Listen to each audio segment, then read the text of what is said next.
우리가 잘 알다시피 빌립보서는 바울이 쓴 편지입니다.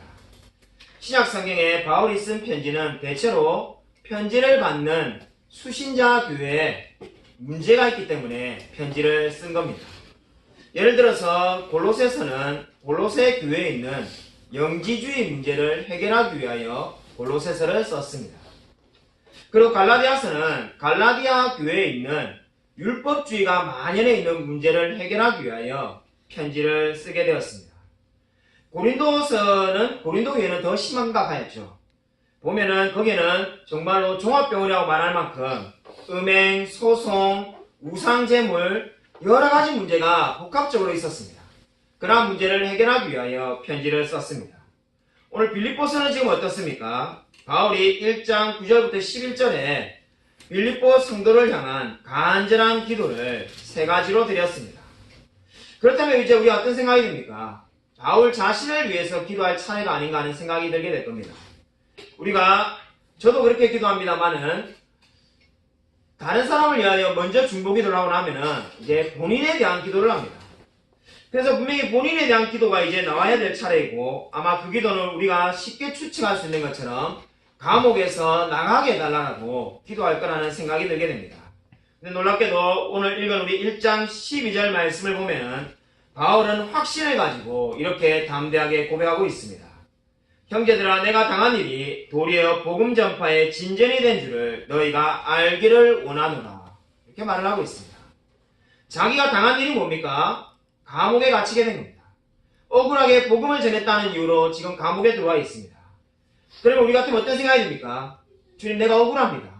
주님, 제발 나가서 자유의 몸이 되게 해달라고 간절히 기도할 것 같지 않습니까?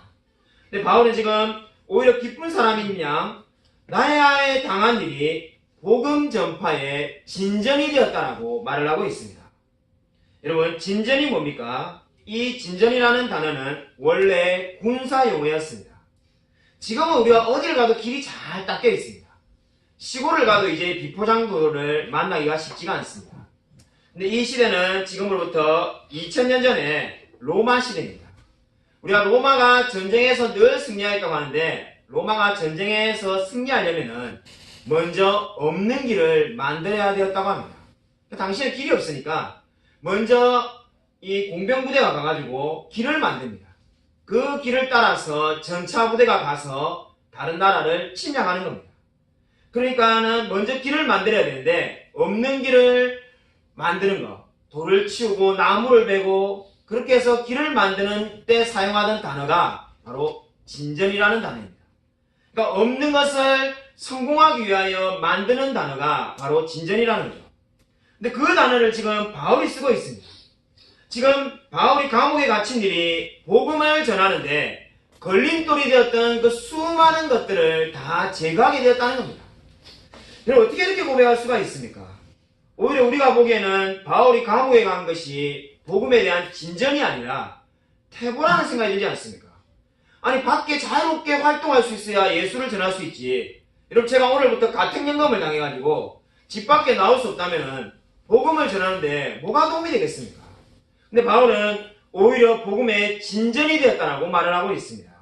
여러분, 그 이유를 13절에 두 가지로 말을 하고 있습니다.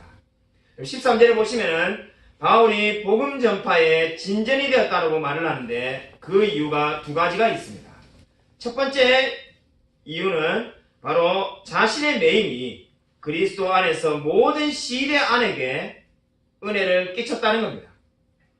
이 말은 무슨 말입니까? 바울이 로마에 있는 그 시대 안에 있는 사람들에게 복음을 전할 기회를 잡게 되었다는 겁니다.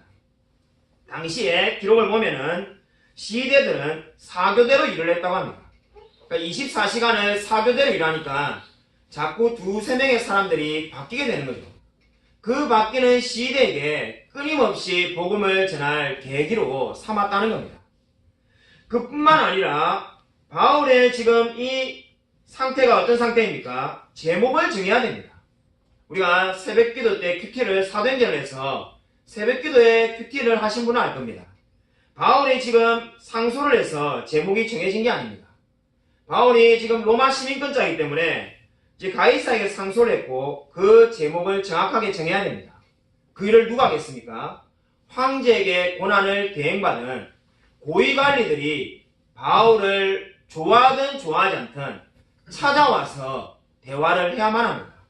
바로 그 고급 관리들에게 복음을 전했다는 겁니다. 그러니까 바울이 보기에 이것이 왜 복음의 진전이라는 겁니까? 바울이 자유의 몸으로 로마에 간들 고급 관리들이 바울을 만나나 주겠습니까? 만날 수가 없습니다. 근데 감옥에 있으니까 어떻습니까? 시위대에 있는 사람들, 그 간수들에게 복음을 전할 수 있고 로마의 고위 관리들이 제발로 찾아와서 바울에게 복음을 듣게 되는 겁니다. 그들이 원하든 원치 않든 복음을 들을 수 있으니까 이것이 바로 복음의 진전이라고 지금 바울은 말하고 있습니다.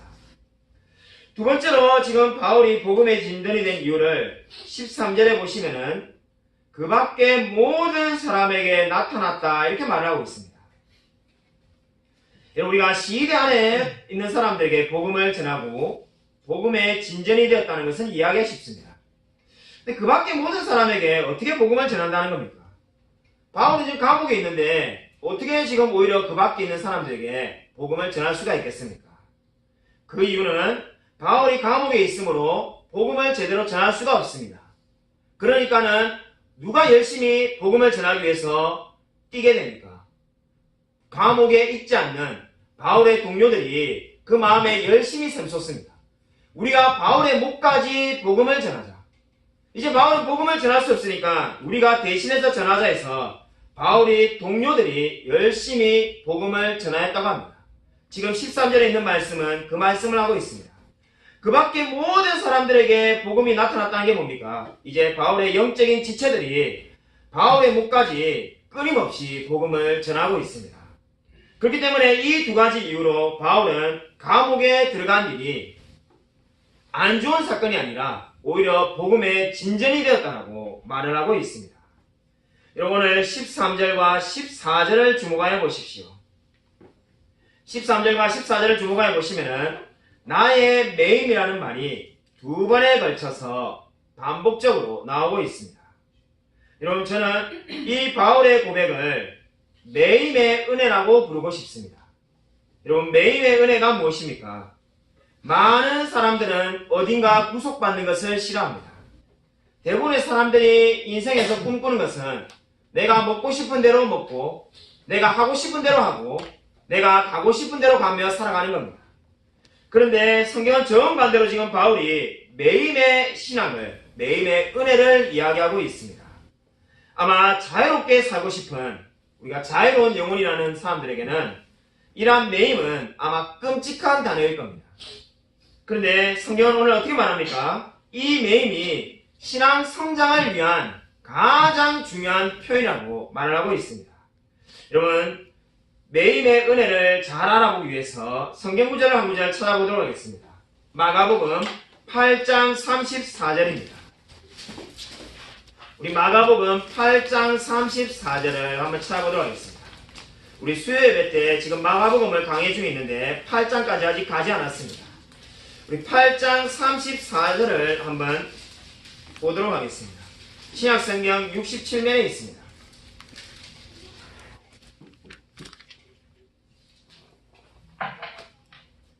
신약성경 67면 마가복음 8장 34절 다같이 함께 읽겠습니다. 네, 시작. 무리와 제자들을 불러 이르시되 누구든지 나를 따라오려거든 자기를 부인하고 자기 십자가를 지고 나를 따를 것이니라. 아멘. 예수님께서 지금 제자들에게 자기 십자가를 지라고 분명히 말씀하였습니다. 이 말은 무슨 말입니까? 그냥 말 그대로 모든 예수 믿는 사람들이 예수를 믿고 나면은 우리가 져야 될 십자가가 있다고 분명히 말씀하고 있습니다. 여러분 그런데 내가 지어야 할 나의 십자가에 대해서 얼마나 자주 들었습니까? 제가 목회를 거의 이제 20년째 하고 있는데 예수님의 십자가에 대해서 말하는 분은 모든 분들이 그렇게 말합니다. 우리가 비록 고난주간이 다가오고 있지만은 고난주간이 아니라 하더라도 주님의 십자가, 그 십자가의 은혜 매일매일 모두가 말합니다. 근데 내가 지어야 될 십자가 이야기하는 분들 그리 많이 만나보지 못했습니다. 근데 여러분 오늘 여기서 말하는 나의 십자가가 뭘 말하는 겁니까? 바로 오늘 빌립보서의 매임이라는 단어로 표현할 수가 있습니다. 오늘 바울은 지금 왜 감옥에 있지만은 복음의 진전이라고 말했습니까? 그 매여 있는 몸이 나의 십자가라는 것을 깨달았다고 고백하는 겁니다. 내가 예수를 믿고 난 다음에 져야 할 십자가가 있는데 그것이 바로 이 감옥에서의 삶이구나라고 고백하고 있는 겁니다. 제가 합동신학대학원을 다닐 때 이야기입니다. 제가 합동신학대학원을 다닐 때 제 동생하고 같이 서울의 제기동에서 고려대학교 앞에서 같이 생활했습니다. 제가 이 합동신학대학원을 그 당시에 이제 3학년이 되어가지고 이제 기숙사 생활이 너무나 지쳐가지고 그냥 동생하고 같이 살면서 이렇게 출퇴근식으로 살았는데 그때 동생에게 당시에 제가 늘 설교 테이프를 매일 몇 개씩 들었던 남포교회 박영선 목사님 교회를 다니라고 말을 하였습니다. 당시 남포교회를 우리 동생이 다녔는데 무슨 이야기를 했을 것 같습니다. 제가 제일 기대했던 것은 형님 가보니까는 형아 설교가 너무 좋더라, 은혜롭다, 이런 이야기를 할 줄 알고 기다리고 있는데 가서 청년부 예배를 드리고 난 다음에 와서는 첫 마디가 자기 시험에 들 뻔했다 이런 말을 해요. 뭐가 시험에 들었냐고 하니까 청년부 모임 끝나고 우리 당시에 스타크래프트라고 당시 20대 청년들이 거의 미쳐 살다시피 한 오락이 있습니다. 그거 하려고 PC방을, 교회 앞에 있는 PC방을 갔는데 거기에 누가 막 줄담배를 막 정신없이 피더랍니다. 그래서 우동생이 예전에 우동생도 한때 방황해서 담배를 많이 피가지고 폐결 2개월을 가가지고 겨우 나왔기 때문에 그 덕분에 대학을 1년 쉬었습니다. 담배 냄새를 맡으니까 너무 괴로운 거예요. 자기가 다시 폐결이 오면 안 되니까. 그래서 이제 막 힘드니까 자리를 바꾸고 막 이러면서 사람들에게 물은 거죠. 저 사람 누군데 저렇게 담배를 많이 피는가. 이렇게 혼자만 그 형제가 나가고 난 다음에 이야기를 하는 거죠. 저 사람이 박영선 목사님 아들이야. 우리 동생이 놀래가지고 아니 저 사람이 어떻게 목사님 아들이 저렇게 줄담배를 피니까 줄담배만 피는 게 아니라 이제 교회를 계속 와보면 알겠지만은 청년부 예배도 안 오고 대배도 잘 안 오고 심지어 삶을 보면은 목사님 아들이 아니라 어디 좀 뭐 심한 말로 동네에 있는 그런 건달로 보면은 딱 맞다. 우리 동생이 충격을 받아가지고 아니 목사님은 이렇게 설교도 잘하고 한국교회 유명한 분인데 아들은 어떻게 저 모양으로 사는가? 근데 내한테 와서 막 한참 불편한 거죠. 듣다가 저도 너무나 놀래가지고 아니, 나 그런 이야기 몰랐는데 하면서 이제 이야기를 한 적이 있습니다. 그러고 난 다음에 제가 당시에 박영선 목사님 설교 테이프를 매일 몇 개씩 들을 때입니다. 듣는데 자신의 아들 이야기가 나오더라. 괜찮아. 귀를 쫑긋하고 들었죠. 뭐라고 말하는가. 제가 이제 막 이야기를 들어보니까 있는 그대로 말씀하시더라고요. 우리 아들이 부족하고 뭐 이렇게 쭉 이야기를 하시길래 결론은 내가 아이를 잘못 키웠습니다. 이렇게 말하겠구나. 이렇게 생각하고 이제 듣고 있는데 뭐라고 말씀하시냐면은 하나님께서 이런 아들을 주신 이유는 감당할 만한 자격이 되기 때문에 주셨다고 믿습니다. 이렇게 말하는 거예요. 제가 그 당시에 나이가 28밖에 안 돼가지고 아니 이게 좀 겸손하게 내가 부족합니다. 내가 잘못 키웠습니다. 이래 말해야 될 것 같은데 왜 이렇게 말하는가? 이렇게 말하면은 자신이 대단하다는 건가? 제가 잘 이해를 못했습니다. 세월이 지나고 제가 이 나의 십자가라는 이 오늘 매임의 은혜에 대해서 알고 난 다음에 그 설교가 떠오르다 보니까 그 말씀의 의미를 알게 되었습니다. 여러분 당시에 박영선 목사님이 말하는 내가 감당할 만한 자격이 되기 때문에 이러한 아들을 주었다는 말이 무슨 뜻입니까? 하나님께서 자신에게 자기의 십자가로 주었다는 것을 받아들인다는 겁니다. 그렇게 하지 않으면 어떻게 됩니까? 왜 내가 이런 아들이 우리에게 왔나? 왜 내가 계속 이런 아들과 살아야 되나? 끊임없이 원망하지 않겠습니까? 그것이 아니라 자기의 십자가라는 것을 받아들이겠다는 겁니다. 바로 오늘 바울이 고백하는 것처럼 나에게 매임이 있듯이 그것이 매임이라는 것을 본인이 기꺼이 받아들이시겠다는 겁니다. 저와 여러분의 인생도 마찬가지입니다. 저와 여러분의 인생 가운데 우리가 부러워 보이는 사람이 있을 수 있습니다. 돈도 많고 머리도 좋고 인생이 승승장구하는 사람이 있습니다. 그 사람들과도 이야기해 보십시오. 반드시 인생에 매임이 있다는 걸 압니다. 예수를 믿는 사람이나 예수를 믿지 않는 사람이나 다 마찬가지입니다.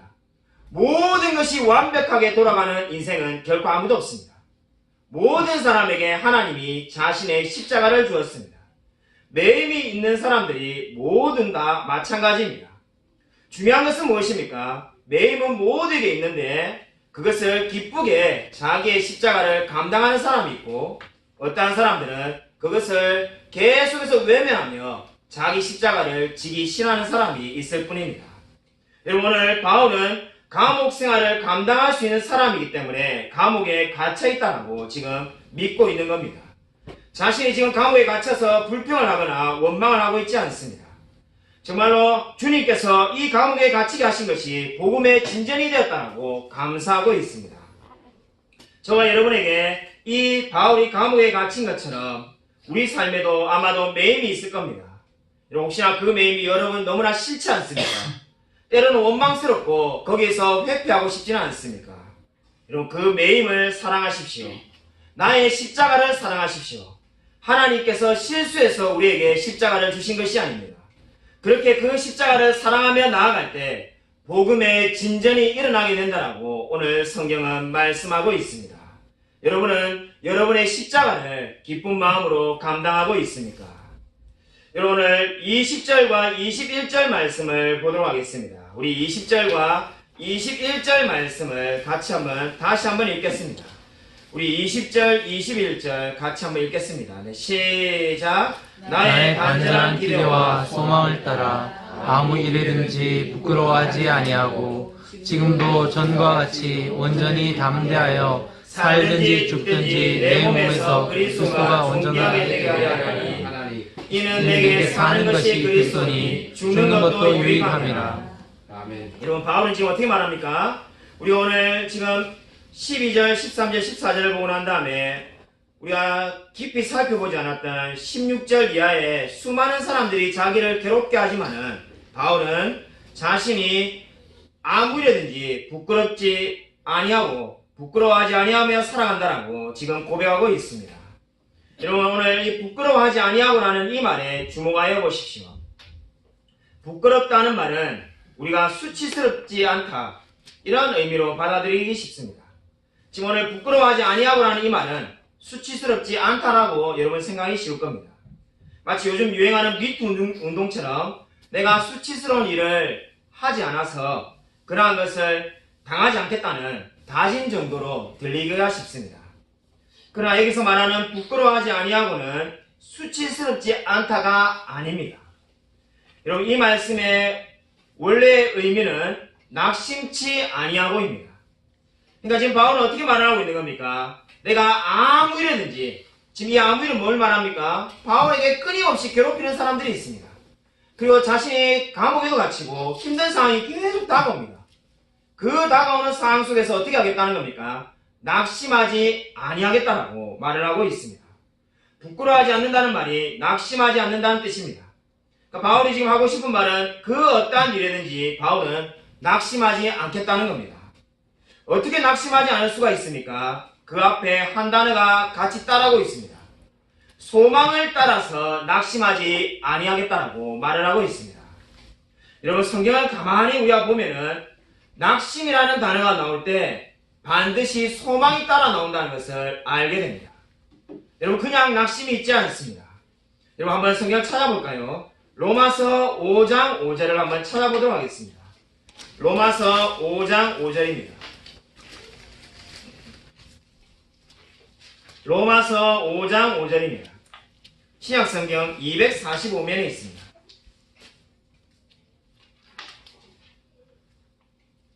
로마서 5장 5절.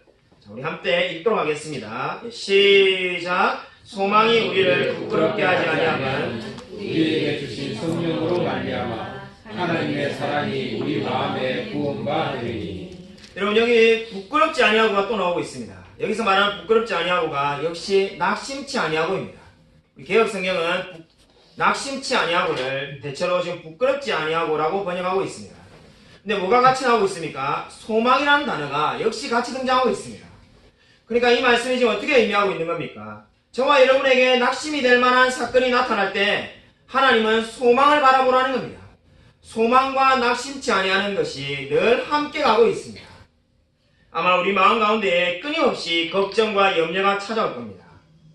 제가 최근에 기사를 하나 읽었는데 우리 인생의 수많은 염려 가운데에 92%의 염려는 할 필요가 없는 염려라는 통계를 보게 되었습니다. 8%만 진짜 염려해야 될 거고 92%는 할 필요가 없는 염려를 하고 있다는 겁니다. 쉽게 예를 든다면은 지금은 재정이 있지만은 혹시나 5년 뒤에 내가 돈이 없으면 어떻게 할까? 이런 염려하고 있다는 거죠. 혹시나 내가 나중에 10년 뒤에 암 걸리면 어떻게 하지? 이런 염려가 92%라는 겁니다. 정말로 꼭 해야 될 염려는 8%밖에 안 된다는 거죠. 자, 그 기사를 읽고 어떤 생각이 드는지 압니까? 그 8%라는 것밖에 안 되니까, 야, 그 기사의 끝은 뭐냐면은, 이제 위로를 받아라는 거죠. 저는 오히려 그 기사만 본다면은 아무 위로가 안 됩니다. 우리가 여러분 염려해 보신 분 알겠지만은 8%인지 100%인지 이런 게 중요한 게 아닙니다. 한 가지만 우리 마음을 불편하는 것이 있어도 그 염려가 어떻게 됩니까? 병을 만듭니다. 뭔가 하나 문제만 계속 생각하고 또 생각해도 그것이 마음의 병이 되어가지고 우울증이나 다른 질병이 오게 됩니다. 그렇기 때문에 8%만 우리가 염려하면 된다는 말은 저와 여러분에게 아무런 위로가 되지 않습니다. 여러분, 제가 예전에 책을 하나 읽었는데 걱정 인형이라는 것이 있습니다. 들어보신 적 있습니까? 과테말라 고산지대에 인디언들이 어린아이들이 잠을 자지 못하면 인형을 하나 준답니다. 그래서 그 인형이 걱정 인형이라고 부르는데 그 인형을 꼭 안고 자서 너의 모든 걱정을 인형이 대신 가져가라는 거죠. 그래서 그 사람들은 걱정 인형이라고 부른다고 합니다. 그러나 그렇게 해본들 아무것도 달라지는 것이 없습니다. 여러분, 우리 마음 가운데 염려가 얼마나 많이 다가옵니까? 아마 염려하지 않고 사는 날이 하루나 있을까 싶을 정도로 우리가 늘 염려하지 않습니까? 제가 절대 원칙을 2가지 알려드리겠습니다. 직장을 옮겨야 되든지 아니면은 뭐 어떠한 고난이든지 간에 다 마찬가지입니다. 여러분이 2가지 원칙을 가지고 적용하시면 됩니다. 첫 번째 원칙은 뭡니까? 하나님이 말씀이 있으면은 그대로 움직이십시오. 예를 들면 하나님이 이사를 가라든지 직장을 옮기라든지 하나님이 어떻게 하라는 말씀이 여러분 마음 가운데 확신이 있다면은 그대로 행하십시오. 그것이 없다면은 그대로 인내하시면 됩니다. 근데 많은 분들이 생각하는 게 뭡니까? 아, 나는 여기는 있기 싫고 어딘가 해야 될 거는 아무것도 하나님 말씀해 준 건 없고 여기서부터 많은 분들이 고뇌하기 시작합니다. 이것도 싫고 저것도 싫고 그렇게 되면 어떻게 됩니까? 자기 마음대로 합니다. 구체적인 한 가지 예를 들겠습니다. 우리 교회 성도님 이야기입니다. 우리 교회 성도님이 많지 않으니까 이야기를 드리면 누구 이야기인지 다 알 수 있습니다만은 우리 설교를 듣는 분들 중에 우리 교회 성도님들 이름을 다 알고 늘 기도하는 분이 있습니다. 그래서 그런 분들을 감안해서 누군지 실명을 밝히지 않겠습니다. 지난해 그분이 너무나 힘들어해서 회사에서 늘 조장이 매일마다 일을 다르게 시키는 거죠. 그래서 막 그만두고 싶은 마음이 늘 들어가지고 제게 여러 번 상담을 했습니다. 근데 저는 듣고 나면은 바로바로 이렇게 그냥 즉각적으로 정답을 탁탁탁 이야기해 줍니다. 아마 그분 마음 가운데 그런 마음이 들었을지 모릅니다. 목사님 왜 이렇게 말을 쉽게 할까? 2가지의 절대 원칙이 있으니까 거죠. 제가 보니까 그분이 그 마음 가운데 뭔가 다른 직장을 옮겨라는 이야기를 한 번도 하신지 않으니까 주님이 그런 마음을 준 적이 없으니까 그대로 있는 것이 하나님의 뜻이니까 참고 견디라는 거죠. 제가 참고 견디라고 많이 자꾸 이야기를 드리니까 조장이 너무나 힘들게 해서 그대로 있을 수가 없다는 거죠. 뭐 얼마나 조장이 힘들게 했는지 그런 이야기를 설교 시간에 다 할 필요는 없을 것 같습니다. 내가 봐도 너무나 힘들어서 제가 그 길을 다녀도 과연 얼마나 오래 다닐까 싶으지만은 그래도 참고 견디라고 말을 했습니다. 왜냐면은 그러다 보니까 그분이 막 이래도 내가 도무지 못 견디가지고 힘들어하면 어떻게 되냐니까 제가 그때 또 바로 정답을 이야기했습니다. 만약에 정말로 그 조장에 힘들어하는 것, 조장이 괴롭히는 것을 못 견디는 수준에 오면은 하나님께서 조장을 그만두게 하실 거예요. 그때 그분이 웃었습니다. 목사님 그런 일이 도대체 어디에 일어나겠습니까? 조장이 왜 그만둡니까? 차라리 제가 그만두지. 근데 여러분 어떤 일이 났습니까? 이야기 들으셨습니까? 몇 주 전에 조장이 그만두었습니다. 이것이 바로 성경이 말하는 원리입니다. 여러분 인생의 모든 결정의 순간에 이 2가지 원칙대로 기억하십시오. 하나님이 옮기라는 사인이 있으면 옮기면 됩니다. 그렇지 않으면 인내하라는 겁니다. 직장에 상사가 괴롭히든 사장이 괴롭히든 아니면 끊임없이 나를 미워하는 옆에 동료가 있든 하나님의 사인이 없다면 참고 인내하라는 겁니다. 왜 인내해야 됩니까? 오늘 바울이 말한 매임의 은혜입니다. 하나님이 정말로 내가 감당할 수 없는 상황이 된다면 그 상황을 바꾸어 주실 겁니다. 마치 조장을 그만두게 하는 것처럼 상황을 바꾸어 주실 겁니다. 목사님 아무리 기도해도 상황이 안 바뀌고 제게 다른 곳으로 가라는 말씀이 없다면 그 자리에 그대로 머무르 있으라는 겁니다. 그것이 바로 로마서에도 나오는 인내라는 말의 의미입니다. 유명한 이 로마서 5장 3절의 인내는 그 자리에 그대로 머물러 서 있는다는 겁니다. 그때 연단이 일어난다는 겁니다. 여러분 이 말씀을 잘 기억하시기 바랍니다. 여러분에게 계속해서 힘든 일이 있습니까? 여러분 로마서 5장 3절 4절이 말하는 것처럼 환난은 인내를, 인내는 연단을, 연단은 소망을 이루는 줄 알미라고 여러분 믿으시기 바랍니다. 하나님께서 그 모든 일 가운데 여러분에게 함께 하실 것입니다. 왜냐하면 저와 여러분 마음 가운데 하나님께서 어려움을 주신 이유는 연단을 만들어내어서 소망을 이루게 하시기 위해서입니다. 여러분 철로역정을 읽어보셨습니까? 철로역정을 안 읽어보신 분이라면 가장 빠른 시간 내에 꼭 읽어보시기 바랍니다. 철로역정을 안 읽고서는 안 됩니다. 오늘 드림부 아이들에게도 철로역정을 소개했는데 예수를 믿었다면 철로역정은 무조건 읽으셔야 됩니다. 제 말이 아니라 위대한 설교자 찰스 스펄전이 100번의 철로역정을 읽었는데 무조건 읽어야 된다고 강조했습니다. 이미 읽었는데라고 여러분 생각하는 분은 그 내용이 여러분에게 적용이 될 만큼 내용을 외우셔야 됩니다. 어떻게 외워야 되는가? 여러분의 인생의 어려운 순간이 다가올 때 철로역정의 장면이 떠올라서 적용이 되어야 됩니다. 오늘 말씀을 통해서 지금 우리에게 소망과 낙심에 대해서 이야기한다면 철로역정에서 이미 말하고 있는 부분이 있습니다. 어떤 부분입니까? 크리스찬이 요단강을 건너기 위해서 이제 기다리고 있을 때입니다. 요단강만 건너면 천국인데 너무나 두렵습니다. 요단강은 뭘 상징합니까? 죽음을 상징합니다. 이 죽음이 얼마나 두렵겠습니까? 우리가 직장 옮기는 거, 돈 버는 거 아무리 힘들다 해도 솔직히 죽음보다 두려운 게 없습니다. 내가 죽는 게 두렵지 않다 이래 말하는 분은 우리가 죽지 않았으니까 그런 거죠. 죽음이 제일 두렵습니다.